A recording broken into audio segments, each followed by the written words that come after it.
পিনাকি ভট্টাচার্য, সাংবাদিক ডক্টর মাহমুদুর রহমান, সাংবাদিক ইলিয়াস হুসাইন, কনক সরোয়ার প্রমুখ এরা যে কোনো সময় হঠাৎ করে রাজনীতিতে আসতে পারেন এবং রাজনীতিতে আসলেই তারাই সাইন করবেন, তারাই ক্ষমতায় আসবেন, এরকম একটা হাইপোথিসিস তৈরি করেছেন পিনাকি ভট্টাচার্য নিজে। এবং তিনি বলছেন ইতিহাসের হাতছানি, নতুন সম্ভাবনা, নতুন বাংলাদেশ, ভালো কিছু হবে, ইনকিলাব জিন্দাবাদ। আসলে কি তাই?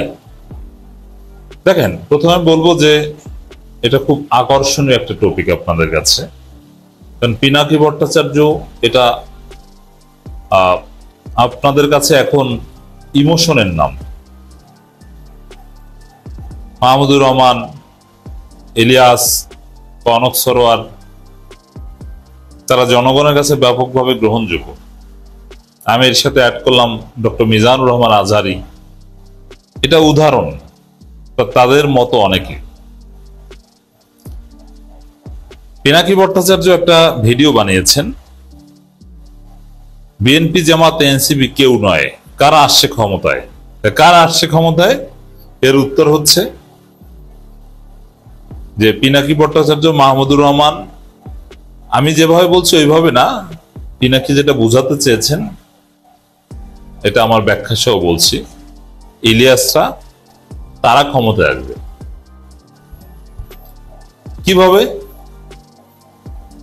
একটা জরিপ বিশ্লেষণ করেছেন মূলত, পুরো আলোচনা জুড়ে ওই ভিডিওতে 15 মিনিট 21 সেকেন্ডের ভিডিওতে ব্রাকের যে জরিপ, ওই জরিপটি কথা বলেছেন। যে জরিপে আপনারা জানেন অলরেডি যে বিএনপির ভোট কমেছে, জামাতেরও কমেছে, যদিও বিএনপি জামাত ব্যবধান কমেছে, বিএনপি 12%, জামাত 10.something%, এনসিপি 2.5-3%, এনসিপিটা কিছুটা বেড়েছে। তো পিনাকি এই জরিপের ফাইন্ডিংস থেকে যেটা দেখিয়েছেন যে একটা বড় অংশ তারা এখনো সুইং ভোটার, মানে তারা কাকে ভোট দিবেন এটা সিদ্ধান্ত নেননি। হ্যাঁ, কেউ কেউ কাকে ভোট দিবেন এটা বলেনই নেই, বলতেই রাজি না। তো পিনাকি এখান থেকে বের করেছেন যে 62% বা মোর অর লেস 62% মানুষ যারা বিএনপি, জামাত, আওয়ামী লীগ, এনসিপি কোন দলকেই সমর্থন করে না। 62% মানুষ। এবার ওই 62%ই ঠিক করবে কারা ক্ষমতায় আসবে, কারা আসবে না। অতএব ওই 62%কে ধরতে নতুন কোন শক্তি রাজনীতিতে আসবে, এবং তারা কারা হতে পারে? যে হঠাৎ করেই ভারতের আধিপত্যবাদ বিরোধী শক্তি, যাদের নিয়ে কোনো বিতর্ক নাই, দেশপ্রেমিক শক্তি, জনগণের ব্যাপক আস্থা, জাতীয়তাবাদ এবং ইসলামী মূল্যবোধকে স্ট্রংলি ধারণ করেন, এবং যারা নির্ভুল রাজনীতি করতে পারেন অনেকাংশে, এরকম কিছু লোক দাঁড়িয়ে ওই 62%কে ক্যাপচার করে তারা ক্ষমতায় আসবেন। এবং কে হতে পারেন? উদাহরণ দিয়েছেন যে ডক্টর মাহমুদুর রহমান। এখন মাহমুদুর রহমান নিজে এটা রাজি হবেন না, তিনি রাজি নন, তিনি হয়তো বা ক্ষুব্ধ হবেন পিনাকির এই আলোচনায়, কিন্তু তারপরও জনগণ যদি চায় মাহমুদুর রহমান আসতে বাধ্য হবে। তিনি উদাহরণ দিয়েছেন যে হোসেন শহীদ সরওয়ার্দী বা এরকম আরো অনেক উদাহরণ, যারা ক্ষমতায় বা রাজনীতি ছেড়ে দিতে চেয়েছেন বা রাজনীতি ছাড়তে বলেছে তার পরিবার, কিন্তু জনগণ চেয়েছে, জনগণ তাকে ঘেরাও দিয়ে ধরেছে, আপনাকে থাকতে হবে, আপনাকে আসতে হবে, আপনাকে আমরা চাই। যেমন ডক্টর ইউনূসের ক্ষেত্রে হয়েছিল এটা, স্যার আপনাকে আমরা চাই, আপনি যেতে পারবেন না। কিন্তু ইউনূস এখন বিতর্কিত হয়ে গেছে, ইউনূস এখন পাতানো নির্বাচনের আয়োজন করেছে। সেই জায়গায় মাহমুদুর রহমান সামনে দাঁড়াবেন এরকম কোন ফিগার, হ্যাঁ মাহমুদুর রহমান এখন জাতীয় ফিগার, মাহমুদুর রহমানের গ্রহণযোগ্যতা, আমার দেশের মাধ্যমে তার যে অ্যাক্টিভিজম, তার যে ভারতের আধিপত্যবাদ বিরোধিতা, জনগণের পক্ষে তার যে অবস্থান, এটা বিএনপি জামাতের চাইতে ঊর্ধ্বে, এটা ঠিক আছে। এবং পিনাকি নিজেও যদি আসেন, যেটা বোঝাতে চেয়েছেন, সরাসরি এভাবে না বললো, ইলিয়াস, কনক সরোয়ার, আরো আমি দু একটা অ্যাড করলাম, যে যেমন বাংলাদেশের সবচেয়ে বড় পলিটিক্যাল সেলিব্রিটি এখন পিনাকি ভট্টাচার্য। এবং ধর্মীয়, সিনেমা, ক্রিকেট, যত প্রকার সেলিব্রিটি আছে সবার উপরে হচ্ছে মিজানুর রহমান আজহারী। আমি যদি ধরেও নেই মিজানুর রহমান আজহারী জামাত ইসলামী সমর্থক, ঠিক আছে, পিনাকি যেটা দেখাতে চেয়েছেন যে তাদের সাথে বিএনপির অনেকে আসবে, জামাতের অনেকে আসবে, আপ বাংলাদেশ বা এরকম আরো অনেক ভালো লোক আসবে। এক কথায় যদি বলি যে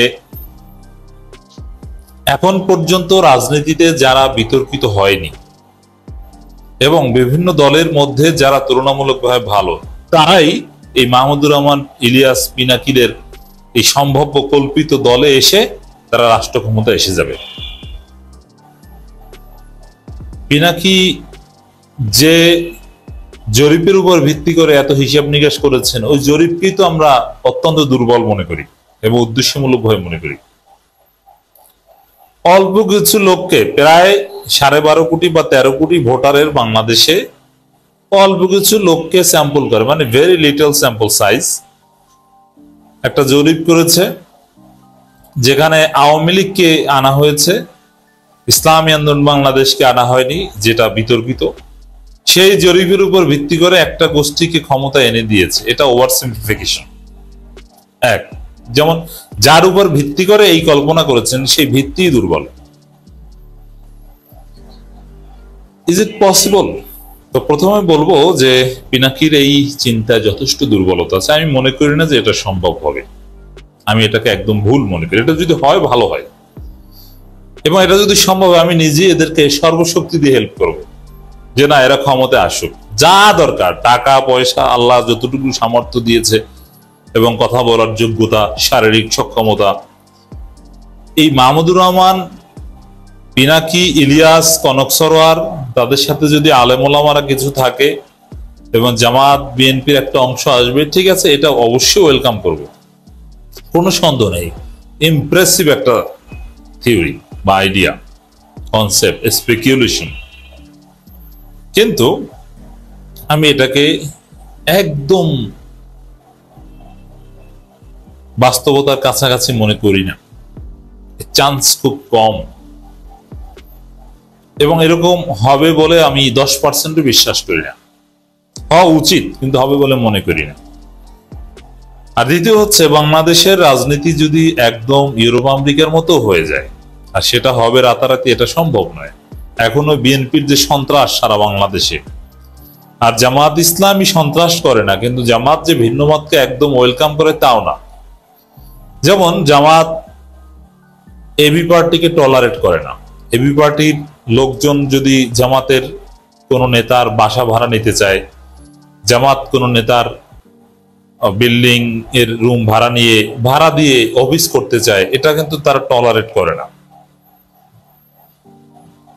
সেই বাংলাদেশে মাহমুদুর রহমানরা রাজনীতি করবেন, পিনাকি ভট্টাচার্যরা, আর বিএনপি আঙ্গুল চুষে সেটা গ্রামগঞ্জে সব জায়গায় বিস্তৃত হতে দিবে তা না। তবে হ্যাঁ, এটা যদি ওই কিংস পার্টি টাইপের ব্যাপক রাষ্ট্রীয় সমর্থন থাকে, সেনাবাহিনী সমর্থন থাকে, তারা যদি নির্বিঘ্নে কাজ করতে দেয়, কোনো বাধা বিপত্তি না থাকে, তাহলে জনগণের সমর্থন আদায় সম্ভব। আর বিএনপির একটা অংশ আসবে, তার আবার বিএনপির মূল যে অংশটা, তারেক রহমানপন্থী চান্দাবাজ যে অংশটা, সেই চান্দাবাজ অংশের সাথে ঝামেলা করে পারবে বা তাদেরকে রাজনীতি করতে দিবে, এটা ভেরি টাফ। আবার পিনাকিরা যে টাইপের স্পষ্টবাদী মাহমুদুর রহমানরা, তাতে ডিপ স্টেট সরকার তাদেরকে কিংস পার্টির মতো মূল্যায়ন করে সুযোগ করে দিবে, এটাও অসম্ভব।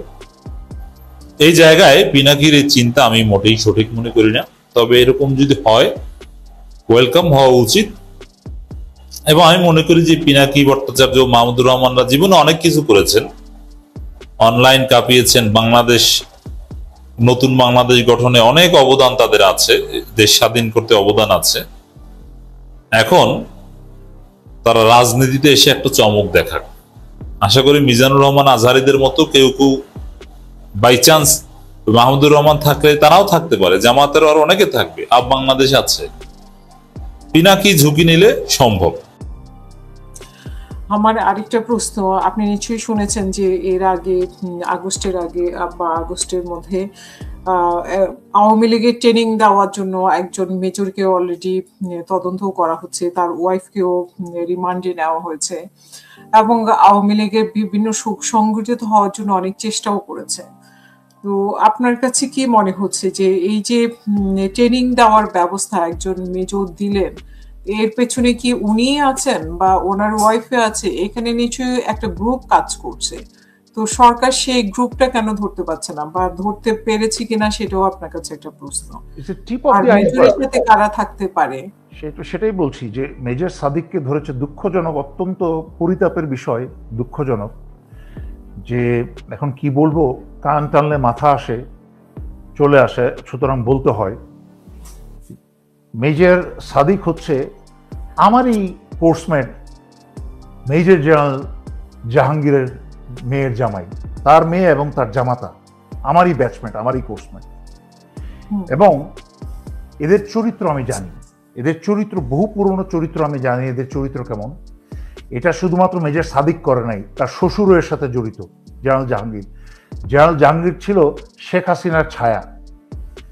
লজ্জার সালাম করেছে, একটা পায়ে ধরে ইউনিফর্ম পরে পায়ে ধরে সালাম করেছে। আমি যাদেরকে লেফটেন্যান্ট কর্নেল আশা করি নাই কোনোদিন, লেফটেন্যান্ট কর্নেল পর্যন্ত র্যাঙ্ক পাওয়া আশা করি নাই, এরা হয়ে গেছে মেজর জেনারেল। সারা বাংলাদেশে তো হাসিনা এভাবেই ধ্বংস করেছে সশস্ত্র বাহিনী এবং যারা যোগ্য অফিসার তাদেরকে দূরে সরিয়ে অথর্ব এদেরকে। তো তাকে, তার সামনে একদিন আমি 21শে নভেম্বরে হাসিনার, এটা হচ্ছে খুব সম্ভবত 2010-এর 21শে নভেম্বরে, 2010-এর 21শে নভেম্বরে আমি কি বলে ওই সেনাবাহিনীর অনুষ্ঠানে ক্যান্টো সেনানিবাসের ভিতরে আমি আমারই কোর্সমেট, সেই ইউনিফর্ম পরা, আমি সিভিল ড্রেসে, আমি কিছুদিন আগেই যুক্তরাষ্ট্র থেকে ফিরেছি। আমরা দুজন গল্প করতে করতে একসাথে হাঁটছি। তো এসএসএফ চেক করছে, আমার পকেট থেকে ফোন নিয়ে গেল, আমি খুব বিরক্ত হলাম। আচ্ছা, ফোন দিয়ে দিলাম, জমা দিয়ে দিলাম, ইটস ওকে। এক পর্যায়ে হঠাৎ করে দেখি ওই মাথা খারাপ আলমগীর কয়েকটা 2-3টা সিঁড়ির ধাপ উপরে দাঁড়িয়ে আছে, ওই যে মহিউদ্দিন খালম আলমগীর আর কি। তো মহিউদ্দিন খালম আলমগীর দাঁড়িয়ে আছে, আওয়ামী লীগের স্বরাষ্ট্রমন্ত্রী, এবং এই মেজর জেনারেল জাহাঙ্গীর, তখন লেফটেন্যান্ট কর্নেল জাহাঙ্গীর, সেরেমোনিয়াল ড্রেস পরা, মাথার মাঝখানে হ্যাট এরকম। সে মহিউদ্দিন খালম আলমগীর কয়েকটা সিঁড়ির উপরে কয়েকটা ধাপে দাঁড়ানো, মানে তার থেকে আর উচ্চতায়। সে তার হ্যাটের জন্য মহিউদ্দিন খালম আলমগীরের চেহারা দেখতে পাচ্ছে না, তারপরও যথাসাধ্য চেষ্টা করে ঘাড় যত পিছনে যায়, মাথাটা এরকম করে হাতে সালাম দিয়ে সেলুট দিয়ে দাঁড়িয়ে গেল। ইংলিশ এবং বাংলার কোনো অ্যাকসেন্ট ঠিক নাই তার। সে লিটারালি সেভাবে বলল, আসসালামু আলাইকুম, চিনতে পারছেন স্যার আমাকে? Something like that. Most likely he is from যশোরের ভাষায়, আঞ্চলিক ভাষায় যে টান দিয়ে বলো, চিনতে পারছেন স্যার? আমি আপনার সাথে ওই জায়গায় ছিলাম, যশোর ওই জায়গায় ছিলাম, বহুত বোঝানোর চেষ্টা। আমার লজ্জায় মাথা নিচু হয়ে গেল। আমি আস্তে আস্তে করে ওর থেকে আমি নিজেকে দূরে সরিয়ে নিলাম, নিজের ইজ্জত বাঁচানোর জন্য। যে এইভাবে একটা ইউনিফর্ম পরা, একটা সেরেমোনিয়াল ড্রেস পরা একটা সেনাবাহিনীর লেফটেন্যান্ট কর্নেল পদের অফিসার একটা আওয়ামী বদমাইশের একটা মন্ত্রীর সামনে গিয়ে সালাম দিয়ে দাঁড়িয়ে জোর করে চেনানোর চেষ্টা করছে সে কোথায়, তার সাথে। সো অবভিয়াসলি এরা পায়ে ধরে সালাম করে, পা ধুয়ে পানি খেয়ে খেয়েই এরা হচ্ছে মেজর জেনারেল হয়েছে। শেখ হাসিনা যখন ববিকে নিয়ে, এদেরকে নিয়ে ওই ঠেলা গাড়ির উপরে চলে, আমি তাকে তখন দেখেছি সে ইউনিফর্ম পরে দৌড়াচ্ছে। তখন আমি বলছি, আল্লাহ তোমার অসীম রহমত, তুমি আমাকে যে ইজ্জত রক্ষা করেছো, আমাকে যে সেনাবাহিনীতে মেজর জেনারেল বানাও নাই, যে হাসিনার ভ্যানের পিছনে আমাকে দৌড়াতে হয়েছে, আল্লাহর অসীম রহমত, আল্লাহ সেই সম্মান দিয়েছেন। আজকে বাংলাদেশের মানুষরা এইসব সেনা অফিসারদের প্রতি থুথু দিচ্ছে, কিন্তু সে কিন্তু আবার 5 ওয়াক্ত নামাজ পড়তে পড়তে এখানে বিরাট কপালে কিন্তু বিশাল দাগ ফেলে দিয়েছে। এখানেই হচ্ছে বাংলাদেশের মুসলমানদের সমস্যা। ওরা মনে করে আল্লাহকে ধোঁকা দিয়ে দিবে এইসব করে। আজকে দেশের বিরুদ্ধে, শুধু নিজের বিরুদ্ধে আল্লাহর বিরুদ্ধে, আল্লাহকে তো ধরে নিয়েছে, আল্লাহ কিছু আসা যায় না, আল্লাহ 5 ওয়াক্ত নামাজ পড়ছে, আল্লাহ আল্লাহ কাকে মাফ করবেন না করবেন আল্লাহর বিষয়, কিন্তু বিচার। কিন্তু সে একটা ফেরাউনকে, একটা খুনি, একটা বদমাইশকে শুধু সমর্থনই করে নাই, শুধু পায়ে ধরে পূজাই করে নাই, তার জামাই এবং মেয়েকে পর্যন্ত লেলিয়ে দিয়েছে দেশদ্রোহিতা করার জন্য। দিস ইজ মেজর সাদেক এবং তার মেয়ে যা করেছে এটা হচ্ছে ট্রিজন, দেশদ্রোহিতা, তার শাস্তি হচ্ছে ফাঁসি। এর চেয়ে নিচে হওয়ার কথা না। কারণ একটা দেশের বিরুদ্ধে ষড়যন্ত্র করছিল, কাজ করছিল, একটা জঙ্গি সংগঠনকে যাদের কার্যক্রম নিষিদ্ধ করা হয়েছে তাদেরকে প্রশিক্ষণ দিচ্ছিল। দুঃখজনক হলেও সত্য কথা বলতেই হবে। আমাকে আমার নিজের কোর্সমেট বলে, আমার সাথে কিন্তু এই যে গত 6 বছর ধরে হাসিনার বিরুদ্ধে, 7 বছর ধরে হাসিনার বিরুদ্ধে যুদ্ধ ঘোষণা করেছিলাম, ভয়ে আমার সাথে আমার কোনো কোর্সমেট কিন্তু আমার সাথে মেসেজ পর্যন্ত দেয় নাই, কোনোদিন একটা টেলিফোনে কথা তো বলে দূরের কথা, একটা টেক্সট পর্যন্ত পাঠায় নাই। চোরের মতো পালিয়ে বেরিয়েছে। হাসিনা পালানোর পরে 2-4 জন আমার সাথে যোগাযোগ করে বলেছে, দোস্ত তুই তো আমাদের কোর্সের হিরো। আমি বলছি মানুষ তো বলে দেশের হিরো, আর তোরা বানাচ্ছিস তোদের কোর্সের হিরো। এইগুলো হচ্ছে এই ক্যারেক্টারের মানুষ সেনাবাহিনীতে যদি থাকে, সেনাবাহিনীর অফিসাররা যদি এইসব ক্যারেক্টারের হয়, আপনি একটা ডিফেন্স ফোর্স শক্তিশালী কি করে পাবেন? হাউ? আমি আজকে যা বলেছি যথেষ্ট বলেছি।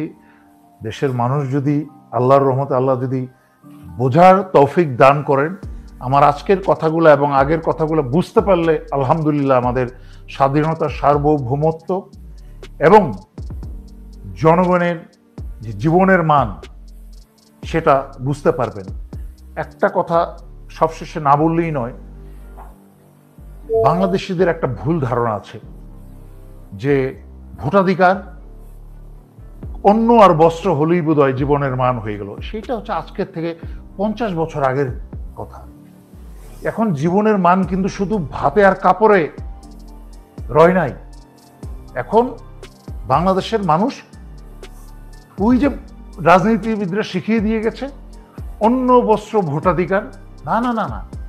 এখন আপনি একটা ভালো একটা বাড়িতে থাকতে পারেন, শুধুমাত্র একটা খড়ের ঘর না, আপনাকে যেন খড়ের ঘরে ঘুমাইতে না হয়, আপনি যেন কমসে কম একটা টিন শেডের একটা দালানের, বিল্ডিং এর দালানে থাকতে পারেন, আপনি যেন একটা সম্মানের সাথে বাঁচতে পারেন, আপনাকে যেন একটা পুলিশের একটা লোককে যেন স্যার ডাকতে না হয়, আপনাকে যেন একটা রাজনীতিবিদকে স্যার না বলতে হয়।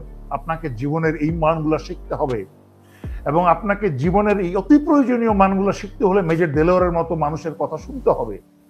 আদারওয়াইজ সারা জীবন ধোকার মাঝখানে থেকে যাবেন।